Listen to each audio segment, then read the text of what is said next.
Those shocking allegations about Princess Diana's death.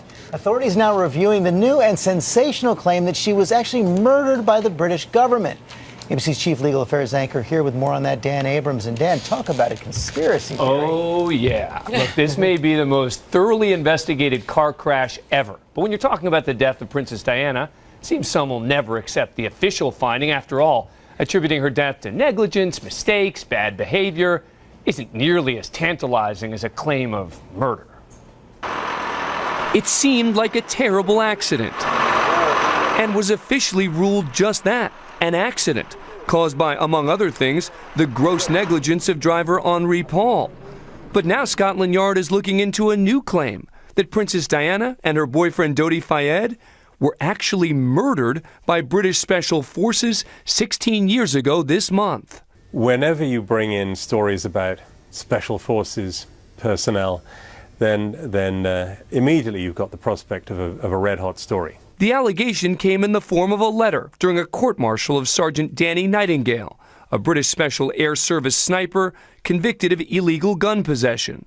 The letter alleged that a fellow Special Ops soldier told his wife their unit orchestrated the princess's death and cover-up. They had a team of people over there on motorbikes, designing, planning the whole operation, waiting with cars, etc. So the car would be driven down at speed, driven by motorbikes to get them at high speed, driven into the tunnel, and the strobe light then would be used to disorientate Henri Paul, so he'd lose control of the car. A new book said to be published next week by author Alan Power also claims the British government had Diana killed because they saw her as a threat. The security services and the monarchy, the establishment realized there's a big danger looming. Power alleges the princess was pregnant and planning on marrying Fayed and possibly preparing to leak embarrassing information about the prince.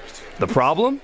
In 2008, after 6 months of reviewing every piece of evidence during a formal inquest into Diana's death, no evidence was found that she was pregnant or engaged or, of course, murdered. There was no conspiracy to murder any occupants of that car.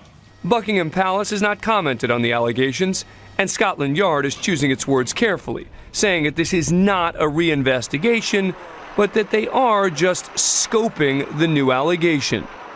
Now, let's be clear. This accusatory letter came from the estranged parents of the wife of a former intelligence operative.